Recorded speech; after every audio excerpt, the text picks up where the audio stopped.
ఈరోజే కార్తీక శుద్ధ ఏకాదశి. దీనిని ప్రమోద ఏకాదశి, బృందావన ఏకాదశి, దేవ ప్రబోధిని ఏకాదశి, ఉద్దాన ఏకాదశి అనే పేర్లతో పిలుస్తారు.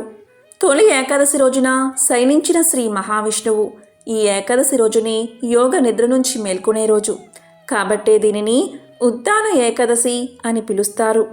మరి ఎంతో పవిత్రమైన విశేషమైన ఈ రోజు ఈ కథను విన్నా, చదివినా, చెప్పినా, వినిపించినా సకల శుభాలు కలుగుతాయి. జన్మల పాపాలు తొలగి కోటి జన్మల పుణ్యం వస్తుంది. మరి ఆ కథ ఏంటో ఇప్పుడు ఈ వీడియోలో తెలుసుకుందాం. కార్తీక ఏకాదశి మహత్యం గురించి బ్రహ్మదేవుడు నారద మహర్షికి ఇలా తెలియజేశాడు. ఈ సంభాషణంతా స్కాంద పురాణంలో ఉంది. పాపాలను హరించే ఈ ఏకాదశితో 1000 అశ్వమేధ యాగాలు, 100 రాజసూయ యాగాల పుణ్యం లభిస్తుంది. కొండంత పత్తిని చిన్న నిప్పురవ్వ ఎలా కాల్చి బూడిద చేస్తుందో అలాగే ఒక జీవుడు తన 1000 జన్మల్లో చేసిన పాపాలను కాల్చేస్తుంది ఈ ఏకాదశి ఉపవాస వ్రతం.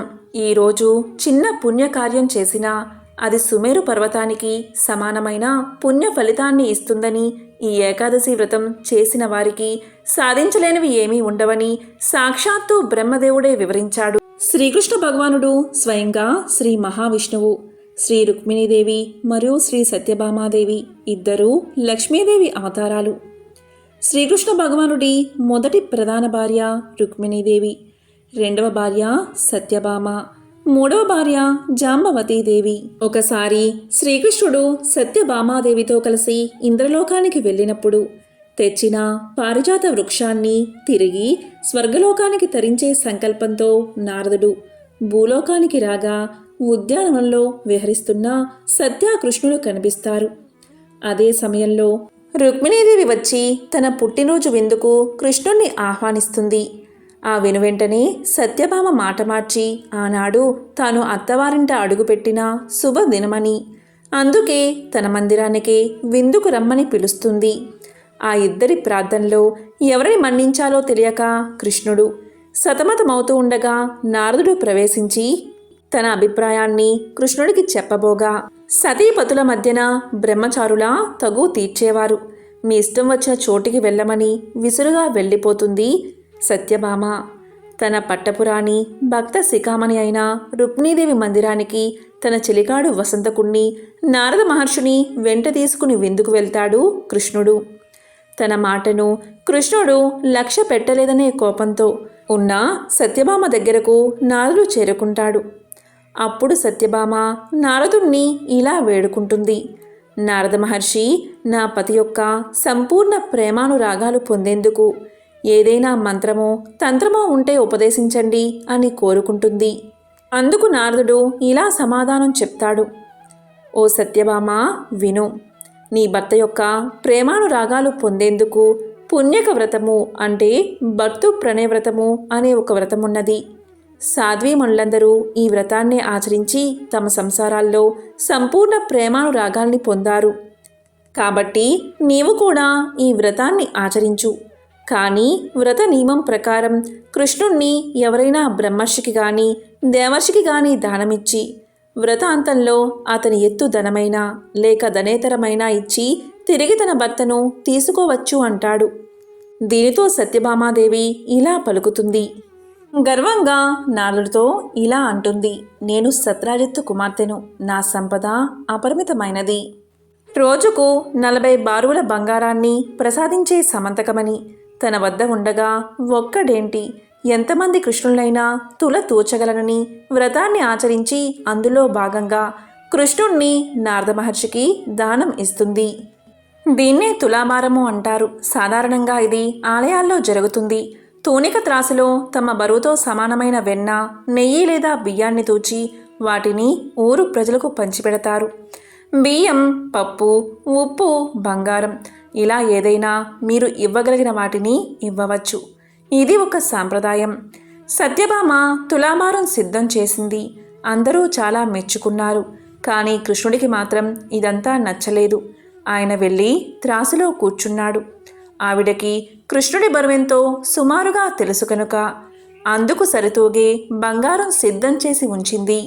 కానీ ఆ బంగారాన్ని త్రాసులో ఉంచినప్పుడు అది కొంచెం కూడా కదల్లేదు. కృష్ణుడు చిన్న పిల్లవాడిలా ఉన్నప్పుడు ఇలాంటిదే ఒకటి జరిగింది. ఒక రాక్షసి వచ్చి తనని ఎత్తుకుపోవాలని చూసింది.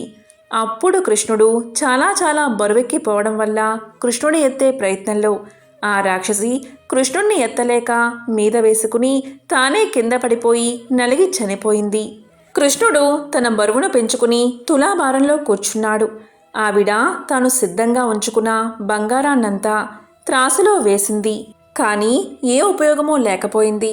అప్పటికే పట్టణంలో ఉన్న వాళ్ళందరూ ఇది చూడ్డానికి వచ్చేశారు. ఇక ఆవిడ తనకున్న ఆభరణాలన్నిటినీ తీసుకురమ్మని పరిచారకులకు చెప్పింది. ఒకటి తర్వాత ఒకటిగా ఆభరణాలన్నీ తులాభారంలో వేసింది.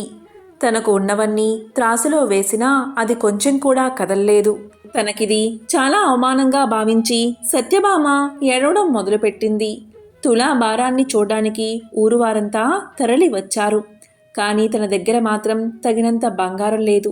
తన అదృష్టాన్ని అలాగే సంపదను చూసుకుని ఎప్పుడూ గర్వపడుతూ ఉండే ఆమెకి ఇప్పుడు చాలినంత బంగారం లేక ఏం చెయ్యాలో తోచలేదు. కృష్ణుణ్ణి నాదుడికి దానమిచ్చిన సత్యభామ తులాభారం నిర్వహించగా సత్యభామ యొక్క 7 వారాల నగలు సమంతకమని ప్రసాదించిన బంగారం ఇవేవీ తోచలేకపోతాయి. చతుర్దశ భువనాలు బొజ్జలో దాచుకున్న పరమాత్ముణ్ణి తోచడం సామాన్యమనుకున్నావా తల్లి అని అంగడి వీధిలో కృష్ణుణ్ణి వేలం వేస్తాడు నారదుడు. అయినా అతన్ని కొనేందుకు ఎవరూ ముందుకు రాకపోవడంతో మార్గాన్ని తెలపమంటుంది సత్యభామ. దీనిని పరిష్కరించగలిగే శక్తి ఆదిలక్ష్మి అవతారమైన రుక్మిణీదేవికి మాత్రమే ఉందని ఆమెనే శరణు వేడమంటాడు నారదుడు. ఇక తాను ఎప్పుడూ అసూయపడుతూ ఇబ్బందిగా భావించే సవతి రుక్మిణి వైపు చూసింది సత్యభామ. నేనేం చేయను, ఈ అవమానం నా ఒక్కదానికే కాదు, నీకు నాకు ఇంకా అందరికీ ఏం చెయ్యాలి అని అడిగింది. అప్పుడు రుక్మిణి వెళ్ళి బయట ఉన్న తులసి మొక్క ఆకులు 3 తెంపి తీసుకొచ్చి తులాభారంలో వేసింది. కృష్ణుడు వెంటనే తక్కిడిలో తేలికై పైకి లేచాడు. పరమాత్ముణ్ణి తూచే శక్తి ఏ ద్రవ్యానికి లేదని, కేవలం భక్తికి మాత్రమే ఆ దేవదేవుడు వసుడవుతాడని ఒక్క తులసీదళంతో పరమాత్మను తూచి నారదుని దాస్యం నుంచి కృష్ణుణ్ణి విముక్తి చేసింది రుక్మిణీదేవి. అతనితో పాటుగా దానంగా వచ్చిన పారిజాత వృక్షాన్ని స్వర్గలోకానికి చేర్చి భక్తికి సాటి రాగలది ఏదీ లేదని తెలియచేస్తాడు నారదుడు. అంతటి విశిష్టత తులసి ఆకులకు ఉంది. ఉపనిషత్తుల్లోని ఒక విశేషమైన కథను ఇప్పుడు తెలుసుకుందాం. ఒకసారి మానవ దేహంలోని ఇంద్రియాలకు అంటే ప్రాణానికి, మనసుకి, వాక్ శక్తికి, నేత్రాలకి, చెవులకి గొప్ప యుద్ధం జరిగింది. ప్రతి ఇంద్రియము కూడా నేను గొప్పదాన్ని అంటే కాదు, నేనే గొప్పదాన్ని అనే అహంకారం పెరిగి గొప్ప యుద్ధం జరిగింది. ప్రతి ఇంద్రియము నేనే గొప్పదాన్ని అంటే కాదు, నేనే గొప్పదాన్ని అని పోటీ పడ్డాయి. అవి ఎంత వాదించుకున్నా గొప్పవారు ఎవరో నిర్ధారణ కాలేదు. వేరే మార్గం లేక అవన్నీ కలిసి తమ తండ్రి అయిన ప్రజాపతి బ్రహ్మ వద్దకు వెళ్ళాయి. అవి బ్రహ్మ వద్దకు వెళ్ళి ఇలా పలికాయి: తండ్రి, మాలో ఎవరు గొప్పవారు, నీవే నిర్ణయించి చెప్పు అని అడిగాయి. ఇక ప్రజాపతి చాలా చిక్కుల్లో పడిపోయాడు. ఆయన అందరికీ తండ్రే కదా, ఆయనకందరూ సమానమే కదా, ఒకరు గొప్ప అని ఇతరులను బాధ పెట్టడం ఏమాత్రం ఇష్టం లేదు ఆయనకి. దాంతో బ్రహ్మ ఇలా పలికాడు: నాయనలారా, మీలో ఎవరు శరీరం నుండి వెళ్ళిపోతే శరీరం పరిస్థితి నికృష్టంగా మారుతుందో అదే శ్రేష్టమైనది, అతనే గొప్పవాడు అని బ్రహ్మ తెలియచేశాడు. ఇక ఇంద్రియాల్లో ఒకటైన వాక్శక్తి ఇలా పలుకుతుంది: నేనే గొప్పదాన్ని, నేను లేకపోతే ఏదీ జరగదు, నేను మాట్లాడకపోతే మీ గతి ఏమవుతుందో చూడండి అని వాక్శక్తి బెదిరించి శరీరాన్ని వదిలి వెళ్ళిపోతుంది. 1 సంవత్సరం తర్వాత శరీరం పరిస్థితి ఎలా ఉందో చూడ్డానికి వచ్చి ఇలా పలుకుతుంది: నేను 1 సంవత్సరం లేను కదా, నువ్వు ఎలా ఉన్నావు అని అడుగుతుంది. దానికి శరీరం, నేను చక్కగానే ఉన్నాను, ఇబ్బంది ఏమీ లేదు, మాట్లాడలేకపోయాను, కానీ చెవులతో విన్నాను, కళ్ళతో చూశాను, మనసుతో ఆలోచించాను, బ్రతికి హాయిగా ఉన్న సంగతి నువ్వు చూస్తున్నావు కదా అని పలుకుతుంది. ఈ మాటలు విన్న వాక్శక్తి తలవంచుకుని సిగ్గుపడి మళ్ళీ శరీరంలోకి ప్రవేశిస్తుంది. ఈసారి నేత్రాలు గర్వించాయి. నేను లేకపోతే ప్రపంచమంతా అంధకారం. వాక్శక్తి ఎలాగో ఓడిపోయింది కాబట్టి నేనే గెలుస్తాను, నేనే గొప్పవాడిని, ఈ విషయాన్ని మీరందరూ తప్పక అంగీకరిస్తారు అని పలికి నేత్రాలు శరీరాన్ని వదిలి వెళ్ళిపోయాయి. 1 సంవత్సరం గడిచిన తర్వాత వచ్చి ఇలా అడుగుతుంది నేత్రాలు. నేను లేకపోయేసరికి నీకు చాలా ఇబ్బందిగా అనిపించింది కదా, చాలా కష్టాన్ని అనుభవించావేమో అని అనగానే శరీరం ఇలా చెబుతుంది. ఎలాంటి ఇబ్బంది లేదు, కష్టం అసలే పడలేదు. నేత్రాలతో చూడలేదు కానీ చెవులతో విన్నాను, నోటితో మాట్లాడాను, మనసుతో ఆలోచించాను, హాయిగా ఉన్నాను, చూశావు కదా అని శరీరం సమాధానం చెప్తుంది. ఇది విని నేత్రాలు సిగ్గుపడి శరీరంలోకి ప్రవేశించాయి. ఇక నేత్రాల పక్కన ఉన్న చెవులకు గర్వం కలిగింది. ఈసారి నా గొప్పతనం చూపిస్తాను అనుకుని చెవులు ఇలా అన్నాయి. నేను లేకపోతే మీ శరీరం వృధా అని శరీరాన్ని వదిలిపోయాయి. 1 సంవత్సరం తర్వాత చెవులు తిరిగి వచ్చి శరీరాన్ని చూశాయి. నేను లేకపోతే నువ్వు బాగానే ఉన్నావా అని శరీరాన్ని అడిగాయి. దానికి శరీరం ఇలా సమాధానం చెప్తుంది. నేను బాగానే ఉన్నాను, కళ్ళతో చూశాను, నోటితో మాట్లాడాను, మనసుతో ఆలోచించాను, కేవలం వెళ్ళలేకపోయాను అంతే, బతికే ఉన్నాను, నువ్వు చూస్తున్నావు కదా అని సమాధానం చెప్పింది.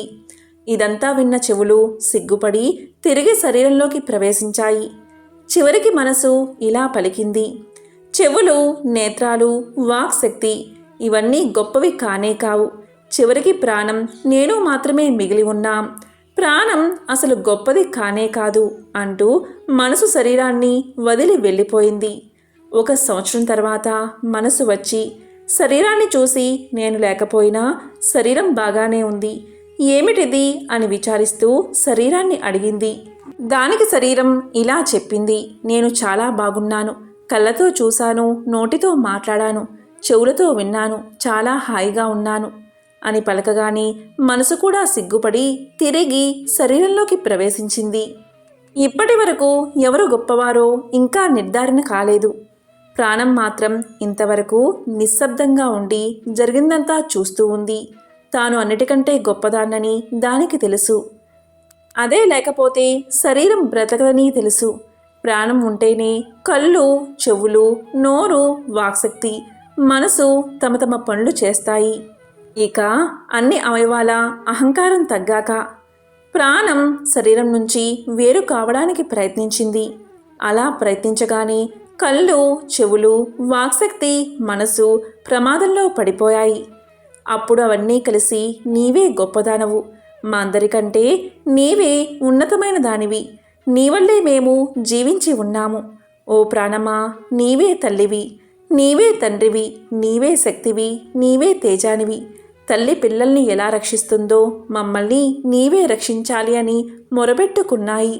ఇక ప్రాణం ఇదంతా విని సంతోషించి తాను అందరికంటే గొప్పదాన్ని అని అందరూ గ్రహించినందుకు ఎంతో తృప్తి చెందింది. కాబట్టి ఉపనిషత్తులోని ఈ కథను విన్నా, చెప్పినా, చదివినా, వినిపించినా సకల శుభాలు కలుగుతాయి. ఈ ప్రబోధిని ఏకాదశి రోజు గోపద్మ వ్రత కథను తప్పనిసరిగా వినాలి. చాతుర్మాస దీక్షలో గోపద్మ వ్రతం గురించి కథలు అనేకం ఉన్నాయి. ఒకసారి దేవసభలో అప్సర రంభ నాట్య ప్రదర్శన చేస్తుంది. మనోహరంగా వాయిస్తున్న సంగీత వాయిద్యాల నడుమ ఆమె అద్భుత నాట్యం కొనసాగుతూ ఉండగా ఒక తబలా పగిలి అపస్వరం రావడంతో కార్యక్రమం ఆగిపోయింది. దానికి ఇంద్రుడు నొచ్చుకుని వెంటనే యముణ్ణి పిలిచి ఇలా పలికాడు. భూలోకంలో గోపద్మ వ్రతాన్ని ఆచరించని వారి చర్మాన్ని తెచ్చి తబలాను బాగు చేయవలసిందిగా కోరాడు. దానికి యముడు భూలోకంలో అటువంటి వారు ఎవరైనా ఉన్నారేమో తెలుసుకుని రమ్మని తన భటుల్ని పంపిస్తాడు. ఆ భటులు లోకమంతా తిరిగి తిరిగి చివరికి వచ్చి యముడికి ఇలా చెప్తారు.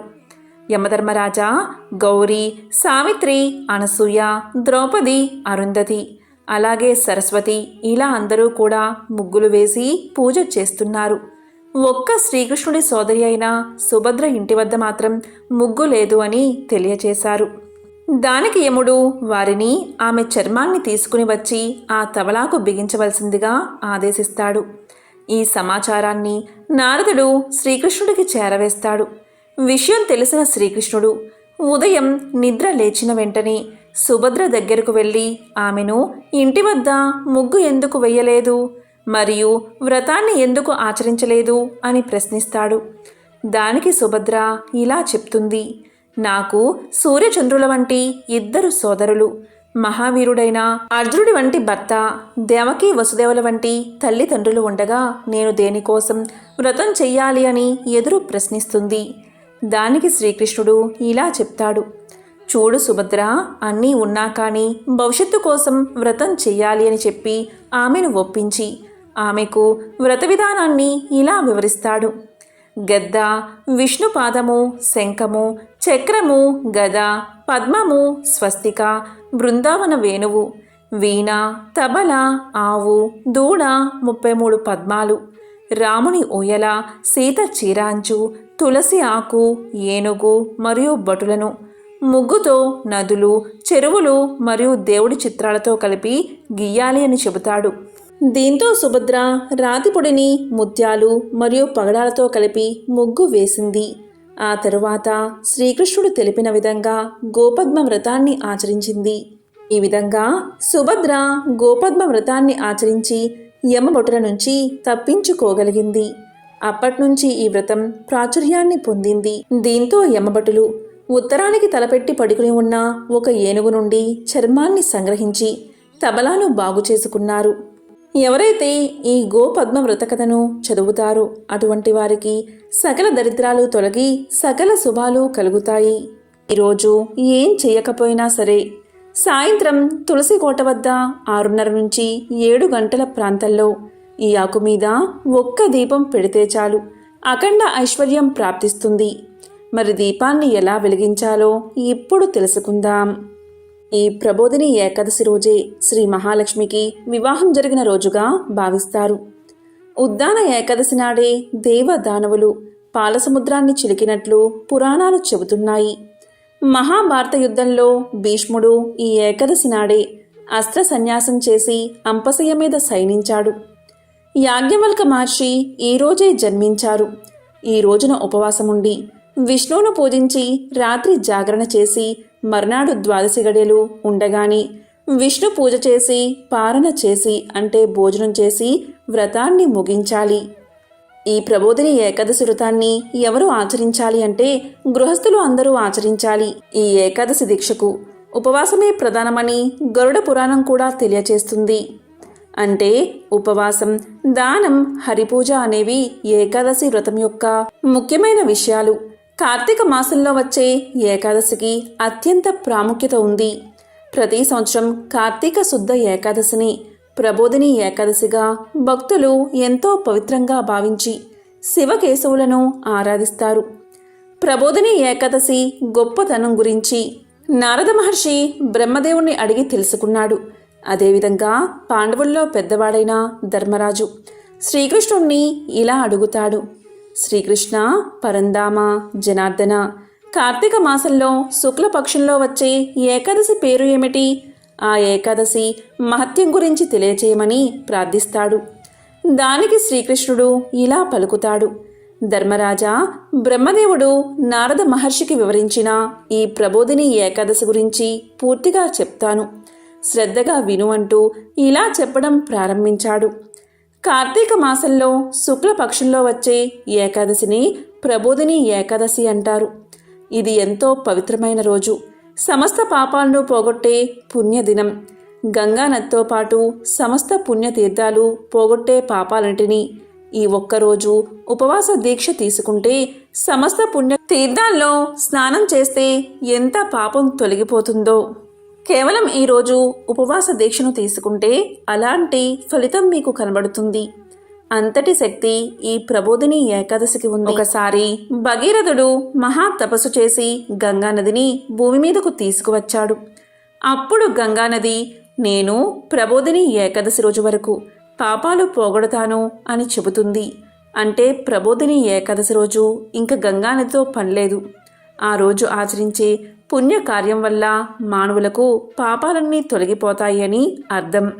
ఈ ఏకాదశి మహత్యం గురించి బ్రహ్మదేవుడికి నారద మహర్షికి మధ్య జరిగిన సంభాషణ స్కాంద పురాణంలో కనిపిస్తుంది. కార్తీక శుద్ధ ఏకాదశి పాపాలను హరిస్తుంది. 1000 అశ్వమేధ యాగాలు, 100 రాజసూయ యాగాలు చేసినా పుణ్యం లభిస్తుంది. కొండంత పత్తిని ఒక చిన్న నిప్పురవ్వ ఎలా కాల్చి బూడిద చేస్తుందో అలాగా ఒక జీవుడు తన 1000 జన్మల్లో చేసిన పాపాలను కాల్చివేస్తుంది. ఈ ఏకాదశి ఉపవాస వ్రతం ఈరోజు చిన్న మంచి పని అంటే ఏ పుణ్యకార్యం చేసినా అది మేరు పర్వతానికి సమానమైన పుణ్య ఫలితాన్ని ఇస్తుంది. ఈ ఏకాదశి వ్రతాన్ని చేసిన వారికి సాధించలేనివి ఏమీ ఉండవు. ఈరోజు ఉపవాసం ఉన్నవారికి ధాన్యం, సంపదలు, ఉన్నత స్థానం కలగడంతో పాటు పాప పరిహారం జరుగుతుంది. పుణ్యక్షేత్ర దర్శనాలు, యజ్ఞయాగాలు, వేదం చదవడం వల్ల కలిగిన పుణ్యానికి 1,000,000 రెట్ల పుణ్యం ఒక్కసారైనా ఈ ఏకాదశి ఉపవాస వ్రతం చేసిన వారికి లభిస్తుంది అని బ్రహ్మదేవుడు నారదునితో పలుకుతాడు. ఇంకా ఈ వ్రతంలో ఒకరికి చేసే అన్నదానం వల్ల సూర్యగ్రహణ సమయంలో పవిత్ర గంగా తీరాన 1,000,000 మందికి అన్నదానం చేసినంత ఫలితం లభిస్తుంది. వస్త్రదానం చేయడం వల్ల పళ్ళు, దక్షిణతో కూడిన తాంబూలాన్ని పండితులకు ఇవ్వడం వల్ల ఈ లోకంలోనే కాదు మరణానంతరం పరలోకంలో కూడా సర్వ సుఖాలు లభిస్తాయి. ఈ రోజున బ్రహ్మాది దేవతలు, యక్షులు, కిన్నెరులు, కింపురుషులు, మహర్షులు, సిద్ధులు, యోగులు అందరూ కూడా విష్ణు లోకానికి చేరి కీర్తనలతోనూ, భజనలతోనూ, హారతులతోనూ శ్రీ మహావిష్ణువు నిద్రలేపుతారు. అందువల్ల ఈ ప్రబోధిని ఏకాదశి రోజున ఎవరు శ్రీ మహావిష్ణువుకు హారతి ఇస్తారు వారికి అపమృత్యు దోషాలు తొలగిపోతాయని ధార్మిక గ్రంథాలు చెబుతున్నాయి. ఈ రోజంతా విష్ణునామ కీర్తనతో కాలం గడపాలి. తులసి వనంలో కానీ, తులసి కోట దగ్గర కానీ విష్ణు పూజ చేయాలి. ఈరోజు చేసే దాన ధర్మాల వల్ల అనంతమైన పుణ్యం లభిస్తుంది. ఈరోజు ఉపవాసం చేయకపోయినా ప్రబోధిని ఏకాదశి రోజు ఉపవాసం చెయ్యాలి అని మనసులో ఒక్కసారైనా అనుకుంటే చాలు 1000 జన్మల పాపాలు తొలగిపోతాయి. కానీ ఉపవాసం ఉంటేనే పూర్తి ఫలితం వస్తుంది. ఎవరైతే ప్రబోధిని ఏకాదశి రోజు వ్రతాన్ని ఆచరిస్తారో వారి చనిపోయిన పూర్వీకులు దివ్యమైన వస్త్రాలతో, ఆభరణాలతో అలంకరించుకున్న వారై పూర్వజన్మల వల్ల కలిగిన నరక బాధలన్నీ తొలగించుకుని విముక్తులై వైకుంఠానికి చేరుకుంటారని పురాణ వచనం.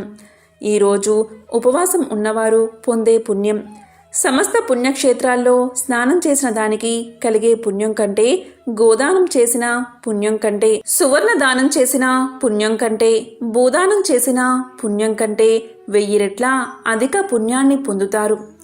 ప్రబోధిని ఏకాదశి రోజు ఏకాదశి వ్రతాన్ని ఆచరించిన మానవుడి జన్మ సార్థకమైనట్లే. అలాంటి వారి ఇంటియందు 3 లోకాలలోని పవిత్ర తీర్థాలన్నీ నివసిస్తాయి.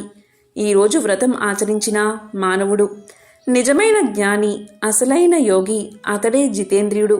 ఒక్కసారి ప్రబోధిని ఏకాదశి వ్రతాన్ని ఆచరించిన మానవుడు భక్తిని పొందుతాడు. చివరకు వైకుంఠాన్ని చేరుకుంటాడు. ఈ ప్రబోధిని ఏకాదశి రోజు చేసే దానం, స్నానం, జపం, హోమం మొదలైన పుణ్య కార్యాలన్నీ అక్షయమైన ఫలితాన్ని ఇస్తాయి. ఈరోజు విష్ణుమూర్తిని తులసీ దళాలతో పూజిస్తే 10,000 జన్మల్లో చేసిన పాపాలు తొలగిపోతాయి. అంతేకాదు ఈరోజు తులసి మొక్కలు నాటి నీరు పోస్తే అలాంటి వారు 1000 కోట్ల సంవత్సరాలు వైకుంఠంలో నివసిస్తారు. ఈరోజు శ్రీ మహావిష్ణువు ముందు దీపాన్ని వెలిగిస్తే కలిగే పుణ్యం అనంతం. ఈరోజు బ్రాహ్మీ ముహూర్తంలో నిద్రలేచి కాలకృత్యాలు తెచ్చుకుని శ్రీ మహావిష్ణువును పూజించి ఉపవాస దీక్షను తీసుకోవాలి. కాబట్టి ధర్మరాజా, ఈ ఏకాదశి వ్రత మహత్యాన్ని తెలుసుకున్నా, విన్నా, చదివినా 1000 గోవులను దానం చేసిన ఫలితం వస్తుందని శ్రీకృష్ణ పరమాత్మ ధర్మరాజుకు తెలియజేశాడు. ఈ ఇంట్లో ధన సమస్యలు ఎక్కువైతే అవన్నీ పోయి అష్టైశ్వర్యాలు కలగాలంటే ఈ ప్రబోధిని ఏకాదశి రోజు ఈ ఇంట్లో తులసికోట దగ్గర ప్రత్యేకంగా ఇలా దీపాన్ని పెట్టండి. కార్తీక మాసమంటేనే సాయంత్రం పూట తులసికోట దగ్గర దీపం అందరూ పెడతారు. అలాగే ఈ కార్తీక శుద్ధ ప్రబోధిని ఏకాదశి రోజు సాయంత్రం 6:30 నుంచి 7 గంటల మధ్యలో ఇప్పుడు మనం చెప్పుకునే విధంగా దీపాన్ని పెట్టండి. ముందుగా తులసికోట దగ్గర ఒక తామరాకు పెట్టండి. తామరాకు లభించకపోతే తమలపాకు ఉంచండి. ఆకు మీద ఒక మట్టి ప్రమిదను ఉంచి దాంట్లో ఆవు నెయ్యి పోసి లేదా నువ్వుల్లోని పోసి 3 వత్తులు వేసి దీపాన్ని వెలిగించండి. ఈ దీపంలో 2 అక్షింతలు వేయండి. ఈ దీపానికి పుష్పం సమర్పించి చిన్న బెల్లం ముక్కను నైవేద్యంగా పెట్టండి. ఇలా ఈరోజు తామర ఆకు మీద దీపాన్ని వెలిగించడం వల్ల లక్ష్మీదేవి అనుగ్రహం పుష్కలంగా కలుగుతుంది. ఎందుకంటే తామరాకు అంటే లక్ష్మీదేవికి ఎంతో ప్రీతికరం. తామరాకు అనేది లక్ష్మీ స్థానం. ఈ కార్తీక ఏకాదశి రోజు సాయంత్రం సమయంలో ఇలా తామరాకు మీద దీపం పెట్టి నమస్కారం చేసుకుంటే లక్ష్మీదేవి విష్ణుమూర్తితో సహా మీ ఇంటికి వస్తుంది, సకల ఐశ్వర్యాలను ప్రసాదిస్తుంది.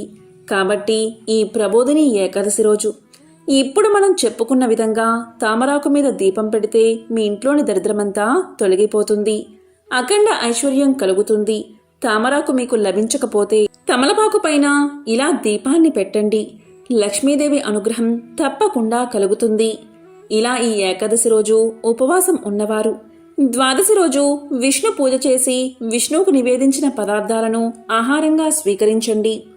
విష్ణువుకు నివేదించకుండా ఆహారాన్ని స్వీకరిస్తే దోషం కలుగుతుందని శాస్త్రాలు చెబుతున్నాయి. విష్ణు సహస్రనామాన్ని ఎప్పుడు పఠించినా కూడా పుణ్యం కలుగుతుంది. ముఖ్యంగా ఏకాదశి రోజు కనుక విష్ణు సహస్రనామాన్ని పారాయణం చేస్తే ఆ ఫలితం అనంతంగా ఉంటుంది. అనుకున్న పనులు నిర్విఘ్నంగా పూర్తవుతాయి, భోగ భాగ్యాలు కలుగుతాయి, సర్వపాపాలు హరిస్తాయి, పుణ్యగతులు లభిస్తాయి. అంతేకాదు గ్రహదోషాలు నక్షత్ర దోషాలు ఉన్నవారు కూడా విష్ణు సహస్రనామాన్ని ఈరోజు పారాయణం చేస్తే జన్మల పాపాలు తొలగిపోతాయని శాస్త్రాలు చెబుతున్నాయి. ఒకవేళ మీరు విష్ణు సహస్రనామాన్ని పారాయణ చేయలేకపోతే కనీసం శ్రీరామ రామ రామేతి రమే రామే మనోరమే సహస్రనామ తత్తుల్యం రామనామ వరాననే అనే మంత్రాన్ని 3 సార్లు పలికితే చాలు, అంతే ఫలితం కలుగుతుంది. ఇదే తారక మంత్రం. ఎంతో పవిత్రమైన మంత్రం, ఎంతో శక్తి ఉన్న మంత్రం.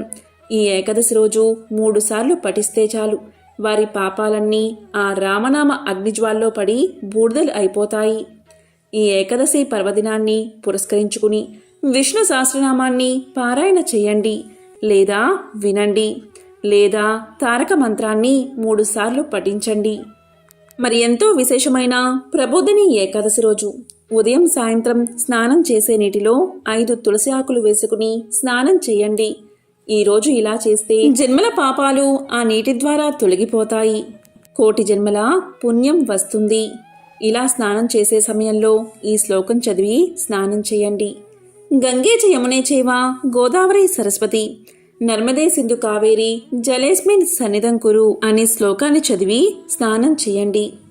ఈ శ్లోకాన్ని చదవడం రానివారు ఏం చెయ్యాలి అంటే గంగా గంగా గంగా అని గంగాదేవిని 3 సార్లు తలుచుకుని నమస్కారం చేసి ఓం నమో నారాయణాయ ఓం నమో నారాయణాయ అనే మంత్రాన్ని పఠించి నీటితో స్నానం చేయండి. ఇలా చేస్తే చాలు, అన్ని రకాల వ్యాధులు నయమవుతాయి. తులసి ఆకుల్లో ఉండే ఔషధ గుణాలు మీకు తెలియకుండానే శరీరంలోని అన్ని వ్యాధులను నయం చేస్తాయి. చర్మ వ్యాధులు నయమవుతాయి. మీ శరీరంలో ఉన్న నెగటివ్ ఎనర్జీ మొత్తం తొలగి పాజిటివ్ ఎనర్జీ వస్తుంది. నూతన ఉత్తేజాన్ని సంతరించుకుని ఆహ్లాదంగా మారతారు. కాబట్టి ఈరోజు స్నానం చేసే నీటిలో ఉదయం సాయంత్రం తులసి ఆకులు వేసుకుని స్నానం చేయండి. అదేవిధంగా ఈరోజు సాయంత్రం 6:30 నుంచి 7 గంటల సమయంలో తామరాకు మీద కానీ తమలపాకు మీద కానీ ఆవు నెయ్యితో కానీ నువ్వుల నూనెతో కానీ దీపారాధన చేయండి. అలాగే మీకు వీలైతే విష్ణు సహస్రనామాన్ని పఠించండి. రానివారు రామ తారక మంత్రాన్ని పఠించి ఆ లక్ష్మీనారాయణల అనుగ్రహాన్ని పొందండి. ఓం నమో నారాయణాయ. ఓం శ్రీ మహాలక్ష్మియే నమః.